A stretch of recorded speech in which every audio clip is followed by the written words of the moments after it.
தமிழ் பேரினத்தினுடைய பெருமைமிக்க அடையாளங்களில் ஒன்றாக மாறி இருக்கிற தினத்தந்தி நாளேட்டினுடைய நிறுவனர், உடல் மண்ணுக்கு உயிர் தமிழுக்கு என்று உறக்க முழக்கமிட்ட தமிழர் தந்தை ஐயா சீபா ஆதித்தனார் அவர்களுடைய அன்பு மகன், இதழியல் உலகில் வேந்தராக விளங்கிய பெருந்தகை,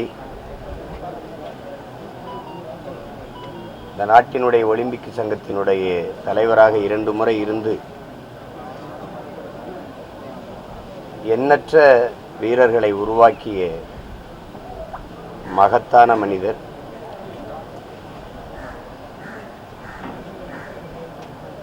ஐயா சிவந்த ஆதித்தனார் அவர்கள். ஒரு மறைவுற்று அந்த நிகழ்வில் நான் வந்து பார்த்த நிகழ்ச்சி, கணக்கில்லாத இஸ்லாமிய பெருமக்களும் எண்ணற்ற இளம் வயது விளையாட்டு வீரர்களும்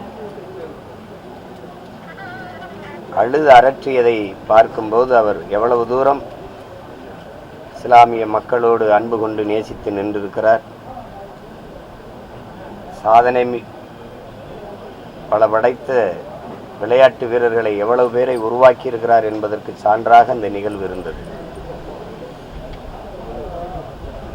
அவர் மறைந்து சில நாட்கள் நான் பல்வேறு இடங்களுக்கு பயணம் செய்கிற போதெல்லாம் எல்லா இடங்களிலும் விளையாட்டு வீரர்கள் அவருடைய உருவப்படத்தை பொறித்து அவருக்கு வணக்கத்தை செலுத்தி இரங்கலை தெரிவித்திருந்த அந்த சுவரொட்டிகளை பார்த்தேன். எவ்வளவு வீரியமிக்க விதைகளை இந்த மண்ணில் அவர் விதைத்திருக்கிறார் என்பதை அறிந்து நெகிழ்ந்தேன்.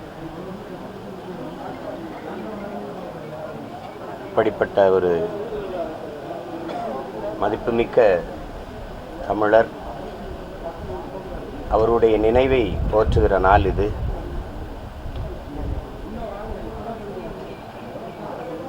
பெருமிதத்தோடு எங்களுடைய புகழ் வணக்கத்தை ஐயா சிவந்தி ஆதித்தனார் அவர்களுக்கு செலுத்துவதில் மகிழ்கிறேன்.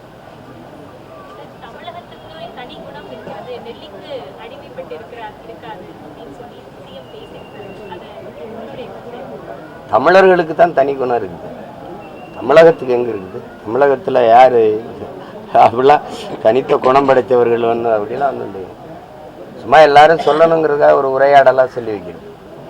தமிழர்களுக்கு தனித்த குணம் இருக்குது இந்த நிலப்பரப்பு முழுதும். என்ன தனித்த குணம் தமிழ்நாட்டுக்கு என்னத்தை காட்டிட்டாங்க அவங்க? இந்த இந்திய ஒன்றிய அரசுகளோடு கூட்டணி வச்சு ஆட்சியில் இருந்துக்கிட்டு அப்புறம் மாநில தன்னாட்சியை பேசுனா எப்படி? நான் கேட்கறதுக்கு ஒவ்வொன்றா நீங்கள் பதில் சொல்லணும். இந்திய திணிச்சது யாரு? காங்கிரஸ். காங்கிரஸ் அதை எழுத்து போராடினது யார்? இந்த நிலம் முழுமைக்கும் தமிழன் மட்டும்தான். உங்களுக்கு புரியுது நினைக்கிறேன். இந்த இத்தனை மாநிலங்கள்லாம் ஒருத்தன் தான் போராடினான். ஏன்னா அவனுக்கு தான் இந்த பியூர் ரேஸுங்கிற தூய ரத்தம் இருக்கிற இனம் உணர்த்த ஒருத்தனாக தான் இருக்கான். அப்போ போராடும்போது திருப்பி எவன் இந்திய திணிச்சானோ அவனோட கூட்டணி வச்சது யார்? அற்ப தேர்தல் அரசியல் பதவிக்காக, வெற்றிக்காக, பதவிக்காக இந்த கட்சிகள் தான். இந்த மாநில உரிமையெல்லாம் பறித்து கொண்டு போன பெருமக்கள் யாரு? இந்த கட்சி தான், காங்கிரஸ் தான். அந்த மாநில உரிமையெல்லாம் பறித்து கொண்டு போகும்போது ஆட்சியில் இருந்த பெருமக்கள் யாரு? இன்னைக்கு தீர்மானம் நிறைவேற்றிய பெருமக்கள் தான். இந்த தனித்த குணம் பேசுறாங்கல்ல, இவங்க தான். சும்மா ஒரு வெற்று இதுக்காக அப்படி பேசுறது. வீழ்வது நாமாக இருந்தாலும் வாழ்வது தமிழாக இருக்கட்டும், எங்கும் தமிழ், எதிலும் தமிழ், இதெல்லாம் சொல்றதா? தமிழர் என்று சொல்லடா, தலையிலிருந்து நில்லடா அப்படின்னா ஒரு முழக்கம். அதெல்லாம் இருக்கா? தமிழகத்துக்கு இன்னும் தனி குணம் இருக்குது. ஊழல் லஞ்சத்தில் ஊறி திளைச்சதுல ஊழல்ல முதலிடத்தில் இருக்குது. இது தனி குணமா? இது அறம் சார்ந்து வாழ்ந்த மறவர்களின் கூட்டத்தில் இது இப்படிதான் இருக்குதா? சொல்லுங்க. கும்பிடுற கோயிலுக்குள்ள எல்லாரும் ஒன்னா போய் கும்பிட முடியல. இது ஒரு தமிழகத்துக்கு தனி குணமா? எதையாவது சொல்றது தான். இந்தியாவிலேயே இளம் விதைகள் அதிகமாக இருக்கிற மாநிலம் தமிழ்நாடு தான் சொன்னது யாரு? நான் சொல்லணுமா? உங்களுக்கு நினைவில் இருக்கா? நான் மறுபடியும் நினைவு சொல்லணுமா? இதுல தனி குணமா, தனி பெருமையா தமிழகத்துக்குன்னு? தேர்தல் வரும்போது தமிழர், தமிழகம் இதுல எல்லாம் ஒரு தனி காதல் வரும்.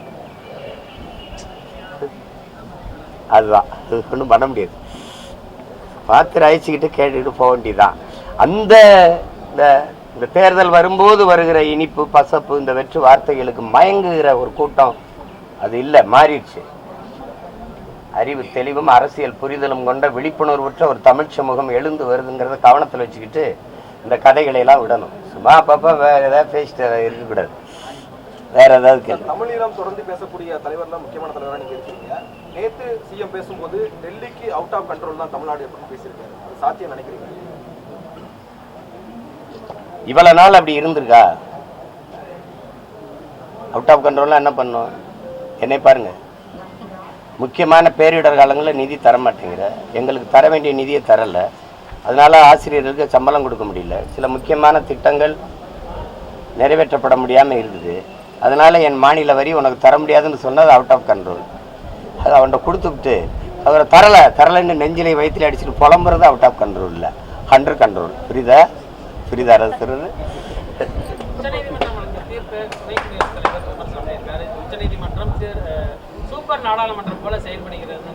அதை முதலா எழுப்புனது நான் தான். இந்த நிலத்துல 10 ஆண்டுகளா பேசி வர்றேன். அவங்க இதுக்கு பயன்படுத்திக்கிறாங்க, வக்பு சட்டத்துக்கு பயன்படுத்திக்கிறாங்க. நான் கேட்டது கச்சத்தீவு மீட்பு அப்படின்னு நாங்க தமிழ்நாடு அரசு நீதிமன்றத்துக்கு போகும்போது கொடுத்ததான்னு சொல்றது இவங்க தான். நீட் எழுதணுமா வேணாமா யார் முடிவெடுக்க வேண்டியது? நீதிமன்றம். காவிரியில் எனக்கு நீர் இருக்கா இல்லையா? நீதிமன்றம். முல்லை பெரியாற்று அணையை அவ இடிச்சுட்டு கட்டணுங்கிறா, அதை இடிக்கணுமா வேணாமா முடிவெடுக்க வேண்டியதாரு? அவர் தான். அப்ப நான் என்ன கேட்டேன், இந்த நாட்டுல இந்த பாராளுமன்றம் சட்டமன்றத்துக்கிட்ட பல்லாங்குழி ஆடுறதுக்கான எல்லாவற்றையுமே நீதிமன்றம் தான் முடிவெடுக்கும் என்றால், அப்புறம் பாராளுமன்றம் சட்டமன்றம் எதுக்குன்னு கேட்டால் நான் தான். அவங்க இதை இப்ப வக்பு வாரிய சட்டத்துக்கு எதிராக இது பண்றாங்க. ஆனா அவங்களுக்கு ஆதரவா சொல்லி இருந்ததுன்னு வச்சுக்கிறோங்க, நீதிமன்றம் அருமையான நீதிமன்றம், எதிராக வந்தா என்ன நீ தலையிடுற அப்படின்னு. இந்த ஆட்சியாளர்கள் எது ஒன்றையும் சட்டத்தின் பக்கம் தள்ளி விடுவாங்க. இப்போ நான் ஒரு நீட்டுக்கு எதிராகவே ஒன்று கொண்டு வரேன்னு வச்சுக்கிறீங்களேன், நீ நீதிமன்றத்துக்கு போய்க்க அப்படின்னா அது நீதிமன்றம் யார்? நீதிபதியை நியமிக்கிறது யாரு? ஆட்சியாளர்கள். அவங்க என்ன நினைக்கிறாங்களோ அதுங்க பேசணும்.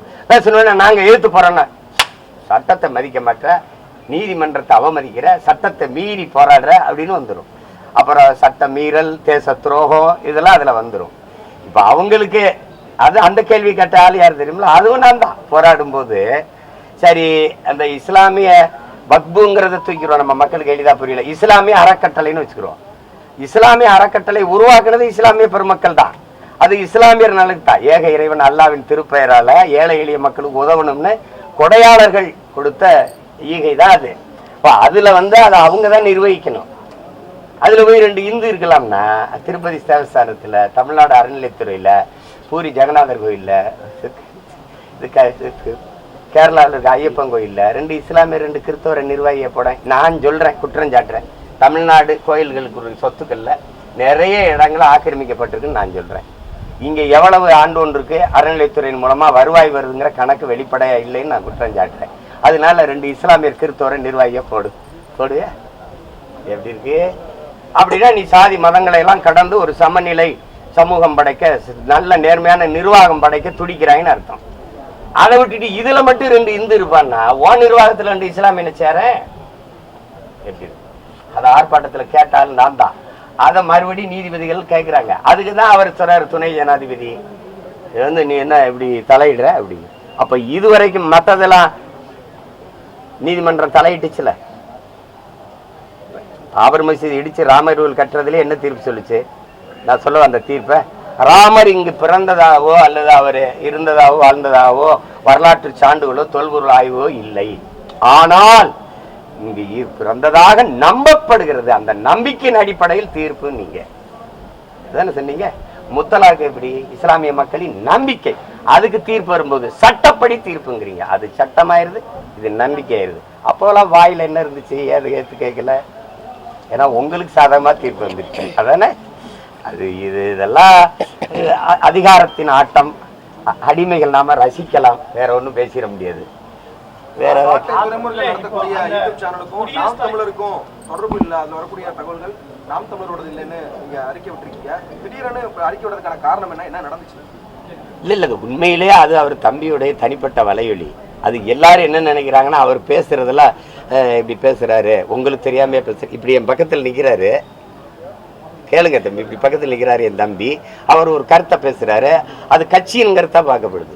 அப்படி பார்க்க முடியாதுல்ல, அது பார்க்க முடியாது. அவர் தனிப்பட்ட வலைவலி, அதை தெளிவுபடுத்த வேண்டியிருக்கு. உங்களுக்கு தெரியாமையா பேசுறாரு, நீங்க சொல்லாமையா பேசுறாரு அப்படின்னா, இல்லை உண்மையிலே அது எனக்கு தெரியாது. அது அவர் ஒரு கருத்து வச்சிருக்கிறாரு, அந்த கருத்தை அவர் வலைவலியில பதிவு பண்றாரு.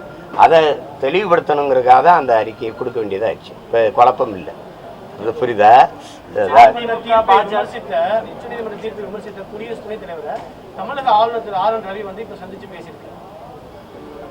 அவங்க குடியரசுத் தலைவர், துணை குடியரசுத் தலைவர், அவங்க ஆளுநர், அவங்க சந்திக்க உச்சநீதிமன்றம் அனுமதி கொடுத்த நிலையில அந்த சந்திப்பு வந்து முக்கியத்துவம் சர்ச்சைக்குரிய வகையில் பேசியிருக்காங்க. அது அந்த சந்திப்பை நாம போய் என்ன கருத்து சொல்ல முடியும்? ஏன் சந்திக்கிறீங்க, எதுக்கு சந்திக்கிறீங்க, யாரை கட்டி சந்திக்கிறீங்களா நம்ம கேட்க முடியாது.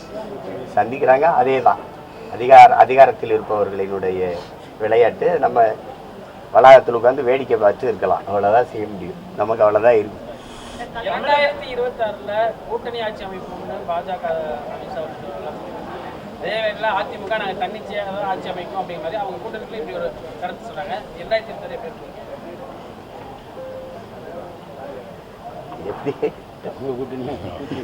எப்படி இருக்கும்னா, அவங்க கட்சி ஒரு கட்சி கூட்டணி ஆட்சியை விரும்புது, ஒரு கட்சி இல்லை தனிச்சு தானே விரும்புது. அது அவங்க தான் முடிவெடுத்துக்கணும். எல்லாத்துலேயும் அண்ணனை கருத்தில் வைக்கணும்னு நினைக்கிறது இருக்கேன், அது கொஞ்சம் கஷ்டம். என்னகிட்ட கேளுங்க, நான் தனித்து போட்டிடுவேன், நீ என்னென்ன செய்வாயின்னு கேளுங்க, நான் சொல்கிறேன். நான் போட்டிடுவேன், போட்டி தயாராகிட்டு இருக்கேன். இவங்கெல்லாம் தேர்தல்னு அறிவிக்கிறதுக்கு முன்னாடியே நான் பாதி வேலையை முடித்து களத்தில் போய் வேலை செய்ய தொடங்கிடுவேன். சின்னத்துக்காக காத்திருக்கேன், வந்தோடனே இறங்கிடுவேன். அப்புறம் நீங்கள் அதுக்கப்புறம் இந்த கேள்வியை கேட்க மாட்டீங்க, அண்ணன் நீங்கள் தரிசு தான் போட்டிவிடுவீங்களா அப்படின்னு கேட்க மாட்டீங்க. ஒவ்வொருத்தரா தனித்துங்கிற வார்த்தையை தவிர்த்துருங்க. அதாவது லாவோட்ஸ் சொல்கிறான் பாருங்க, மக்கள்கிட்ட போ, மக்கள்கிட்ட கற்றுக்க, மக்கள்கிட்ட என்ன இருக்கோ அதை வச்சு தொடங்கு, மக்களை போராட தயார் செய்யி, மக்களையே வென்று முடிக்கவை, மக்களையே சொல்கிறா, நாங்கள் தான் வென்றோம்னு சொல்கிறா அப்படிங்கிறான். அந்த அரசியலை செய்ய வந்திருக்கோம். அதுக்கு ஏதாவது சான்று இருக்கானா? அதுதான் ஜல்லிக்கட்டு போராட்டம். யாராவது போராட தூண்டிங்களா? அவனே அதுதான் டங்ஸ்டன் தொழில் சுரங்கத்துக்கு எதிராக போராடி வென்றது. அதுதான் மக்களிடமிருந்து மக்களுக்காக வந்த பிள்ளைகள் மக்களுக்காக தான் நிற்க முடியும், மக்களோடு தான் நிற்க முடியும். நீங்கள் கட்சி, அதான் சொன்ன திரும்ப சொல்கிறேன், தேர்தல் அரசியல் கட்சி அரசியலை செய்கிறவங்களுக்கு தான் இது தேவைப்படும். கூட்டணி தலைமைகள் அதெல்லாம் தேவைப்படும். மக்களுக்காக மக்கள் அரசியல் செய்ய வந்தவனுக்கு மக்களோடு தான் நட்பு உறவு இருக்க முடியும், கூட்டணி இருக்க முடியும். தனிச்சுன்னு கிடையாது. அங்கீகரிக்கப்பட்ட கட்சியா மாறினதுக்கு அப்புறம் இந்த சின்ன வந்து ஒரு பெரிய பிரச்சனையாக இருக்கு. இப்போ வரைக்கும் அந்த இல்லை சின்னது, அதாவது உங்களுக்கு அந்த அப்போவே நான் வந்து அங்கீகார கடிதம் தர ரொம்ப நாள் இழுத்துட்டாங்க.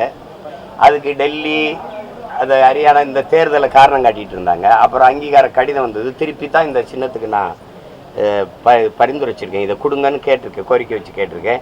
ஒரு 2 வாரத்தில் உங்களுக்கு கடிதம் தந்துடுறோம். ஏதாவது ஒரு சில முதல்ல ஒரு சின்னம் கொடுத்தேன், சில திருத்தங்கள் சொன்னாங்க. அப்புறம் ஒரு சின்னம் கொடுத்துருக்கேன். அதை நிராகரிக்கலைன்னா அதை ஏதாவது ஒன்றை சரி பண்ணி கொடுப்பாங்கன்னு ஒரு நம்பிக்கையில் காத்திருக்கேன். அதிமுக பலவீனமாகி விட்டதுனால தான் தமிழகத்தில் வந்து கூட்டணி ஆட்சிங்கிறது பாஜக கையில் எடுக்குதுன்னு நினைக்கிறேன். அப்படி சொல்லையே தம்பி ஆதவர்ஜனா வந்து கூட்டணி ஆட்சி சொன்னார். அப்போ திமுகவோட யாரோட இருந்தாலும் கூட்டணி ஆட்சின்னு சொன்னார். அப்போ திமுக பலகீனம் ஆயிடுச்சுன்னா அது ஒரு கோட்பாடு, இதே அதிமுக இதே திமுக இங்கே கூட்டணி ஆட்சியை மறுக்கிற நீங்கள் இந்திய ஒன்றிய ஆட்சியில் போய் அந்த கட்சிகளோட பதவி வாங்கிட்டு கூட்டணி ஆட்சியை உட்கார்றீங்க. இந்தியாவை ஆளுங்கணும் போது நம்ம எல்லாம் கூட்டணியாக இருந்துக்கிடுவோம், அது கூட்டணி தருவோங்கிறீங்க. இங்கே வரும்போது ஏன் அப்படின்னா, நீங்கள் உங்களுக்கு தெரியும் 2006 காலகட்டங்களில் ஐயா கருணாநிதி அவர்கள் முதலமைச்சராக இருக்கும்போது காங்கிரஸும் பாட்டாளி மக்கள் கட்சியும் இல்லைன்னா அவர் 100 இடமோ நம்ம தான் வச்சுருந்தாரு, 96 இடம் வச்சுருந்தாரு. அப்போ ஆட்சியை தொடர முடியாது. அப்போ பாமகவுக்கோ அல்லது காங்கிரஸுக்கோ ஒரு மந்திரி பதவி கேட்டிருந்தா கொடுத்துருக்கணும். ஏன் எங்களுக்கு கேட்கலன்னா, இதே காங்கிரஸ் ஆட்சியில் மத்தியில் அவங்க பதவியில் இருந்துட்டதுனால, இதனால மாநில பதவி விட்டுட்டதுனால இந்த ஆட்சியை தாங்கி பிடிச்சிட்டாங்க. அந்த சூழ்நிலையில் கூட அவர் கூட்டணி ஆட்சி இவர் ஏற்கல. இது நீங்கள் அப்படின்னா ஒரு நாடங்களும் ஒரே கொள்கை தானே இருக்கணும். அங்கே ஒரு கொள்கை இங்கே ஒரு கொள்கை வச்சுக்கிறீங்க. அதை தான் அது இப்போ நான் அவங்க வலியுறுத்தினப்பா அதை வரைச்சு நான் அவங்கள கூட அதை பேசினார்ல பார்த்தீங்க. அது எல்லாரும் அது அப்படிலாம் சொன்னாங்க. அது அவங்கவுங்க விருப்பம். இவங்க இல்லைன்னா ஆட்சி அமைக்க முடியாதுன்னா வாங்க கூட்டணிக்கும்பாங்க. சார் 2006 தேர்தல் போல தாவேக தான் கூட்டணி பேச்சுவார்த்தை நடந்துச்சு. 90 சீட் கேட்டாங்க, துணை முதலமைச்சர் கேட்டாரு. அது இல்லைனாலதான் இப்ப அவசர அவசரமா வந்து பிஜேபியோட கூட்டணி வைக்கிறாங்க. ஆடிட்டர் குருமூர்த்தி ஒரு கருத்து சொல்றாரு. அது இருக்கலாம். துணை முதலமைச்சர் தர முடியாதுன்னா சொல்ல மாட்டாங்க. புரியுதா? முன்ன தேரி என்கிட்ட பேசப்பட்டதெல்லாம் தான் அங்கே பேசி பரசப்பட்டிருக்கு. உங்களுக்கு புரியுதுன்னு நினைக்கிறேன். அது தரமாட்டேன்லாம் சொல்ல மாட்டாங்க. அது ஒத்து வரல, அது பிரிஞ்சிருப்பாங்க. அது போய் பேசிட்டு பிக் பாஸ் மாதிரி புரணி பேசிட்டு இருக்க முடியாது. இது ஒரு பாரு, அவன் அப்படி பேசிட்டா நான் பேசிட்டு இருக்க முடியாது. ஏதோ நடக்குது, நல்லது நடந்தா சரி. வேற ஏதாவது 2006 தேர்தல் போல 2026 தேர்தலையும் ஒருவேளை தனிப்பெரும்பான்மையுடன் 2 கட்சியும் ஆட்சி அமைக்கிறேன்னா நாம் தமிழருடைய ஆதரவு எந்த கட்சிக்கு இருக்கும், இல்ல எதிர்கட்சியாக செயல்படுவோம்? அது நடக்கும். அன்னைக்கு யோசிப்போம். இன்னும் இப்ப மேல இருக்கமா, அடுத்த மே ஓராண்டு தானே இருக்கு, காத்திருப்போம். கூட்டணி வேறு, ஆட்சிக்கான கூட்டணி வேறு. நீங்க நீண்ட காலமா சொல்லிட்டு இருக்கீங்க. ஆட்சிக்கான அப்படிலாம் நான் ஒண்ணும் சொல்லல. நீங்களா ஒரு சொன்னதா சொல்லிட்டு முதல்ல அடிப்படை ஒண்ணு புரிஞ்சுக்கிறீங்க. எங்களுடைய கோட்பாடு என்பது ஆள் மாற்றம், ஆட்சி மாற்றம் இல்லை. அடிப்படை அமைப்பு, அரசியல் மாற்றம். திரும்ப திரும்ப சொல்றேன், கட்டிய கட்டடத்துக்கு வெள்ளையடிக்க வந்தவன் இல்லை. நான் அந்த கட்டடத்தை இடிச்சுட்டு வேற கட்டடம் கட்ட வந்தவன். திரும்ப திரும்ப உங்கள்கிட்ட பதிவு பண்றேன். புரட்சியாளர் பகத்சிங் எங்களுக்கு கற்றுக் கொடுத்தது அதுதான். வெளிப்படையாகவே அநீதிகளால் கட்டமைக்கப்பட்ட சமூகத்தை தகர்த்து முற்றுமுழுதா புதிய ஒரு சமூகத்தை படைப்பதற்கு பெயர் தான் புரட்சிங்கிறது. இப்ப நான் அதை செய்ய வந்திருக்கேன். நீங்க இந்த ஆட்டத்துக்குள்ள என்னை சேர்க்காதீங்க, தயவு செய்து விட்டுருங்க. என்னை வேற ஏதாவது தமிழக அமைச்சரவை வந்து ஒப்புதல் கொடுத்திருக்கு. இது கோபாலபுரத்துக்கான கொள்கைன்னு சொல்லி பாஜக விமர்சனம் பண்ணுது. விண்வெளி கொள்கைக்கு தமிழக அமைச்சரவை வந்து ஒப்புதல் கொடுத்திருக்காங்க. புதிய முதலீடுகள் விண்வெளி துறையில தமிழகத்துக்கு வாங்கணும்னு சொல்லி தரையில முடிஞ்சிருச்சு. ஏதோ நல்லது நடந்தது. நன்றி, வணக்கம்.